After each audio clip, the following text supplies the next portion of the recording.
দ্রুত সংস্কার শেষ করে জনপ্রতিনিধিদের শাসন ফেরানোকে গুরুত্ব দিতে অন্তর্বর্তীকালীন সরকারের প্রতি আহ্বান জানিয়েছেন বিএনপি মহাসচিব মির্জা ফখরুল ইসলাম আলমগীর।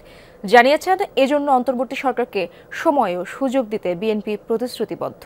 নয়াপল্টনে দলটির কেন্দ্রীয় কার্যালয়ে সংবাদ সম্মেলনে ফখরুল আরও বলেন, ছাত্র জনতার গণ অভ্যুত্থানের মধ্য দিয়ে গণতন্ত্রকে প্রাতিষ্ঠানিক রূপ দেওয়ার সুযোগ তৈরি হয়েছে, তবে পরিকল্পিতভাবে অভ্যুত্থান নস্যাতের চক্রান্ত চলছে।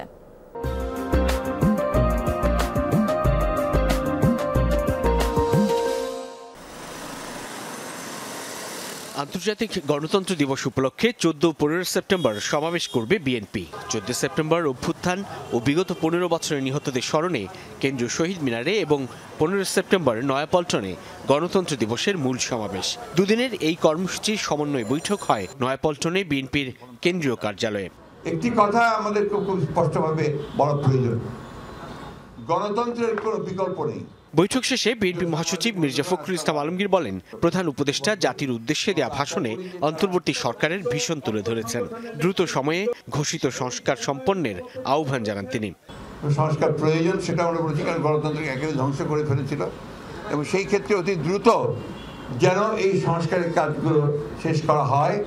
করে মূল যে বিষয়টা রয়েছে এই গণতন্ত্রের জন্যে যে জনগণের প্রতিনিধিদের শাসন, নির্বাচিত পার্লামেন্ট দিয়ে দেশ চলবে, সেই বিষয়টা যেন আপনার অবশ্যই দ্রুততার সঙ্গে আপনার সমাপ্ত হয়। মির্জা ফখরুলের প্রত্যাশা, গণতান্ত্রিক প্রতিষ্ঠানগুলোর সংস্কারে জনগণের আশা আকাঙ্ক্ষার প্রতিফলন ঘটবে। বলেন, পরিকল্পিতভাবে ছাত্র জনতার অভ্যুত্থান নস্যাতের চক্রান্ত চলছে। অত্যন্ত পরিকল্পিতভাবে ছাত্র জনতার যে অভ্যুত্থান, এটাকে নস্যাৎ করে দেওয়ার জন্যে আপনার একটা চক্র কাজ করছে, এবং কারা কাজ করছে সেটা আপনারা জানেন। পতিত ফ্যাসিবাদ হাসিনা বিদেশে ভারতবর্ষে আশ্রয় নিয়েছেন এবং সেখান থেকে যে অপপ্রচার চালানো হচ্ছে আপনার এই বাংলাদেশ সম্পর্কে, মানুষের সম্পর্কে, এই অপপ্রচারগুলো কখনোই গ্রহণযোগ্য হতে পারে না। শিল্প কারখানায় অস্থিরতা প্রতিরোধে নেতাকর্মীদের সজাগ থাকার আহ্বানও জানান বিএনপি মহাসচিব। তারা সবাই একযোগে ঐক্যবদ্ধ হয়ে এই ধরনের প্রবণতাকে তারা নস্যাৎ করে দেবেন।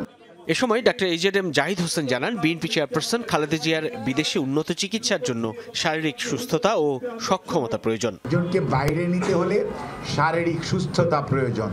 প্লেনে উঠতে হলে নেগেটিভ প্রেশার সহ্য করার মতো সুস্থতা থাকতে হয়। ফ্লাই করার জন্য নেগেটিভ প্রেশার আছে, সেটা কতটুকু, ল্যান্ড করার সময় কতটুকু সহ্য করতে পারবে, সেইটি কিন্তু একটা গল্পের বিষয় না। সাইফুদ্দিন রবিন, যমুনা নিউজ, ঢাকা।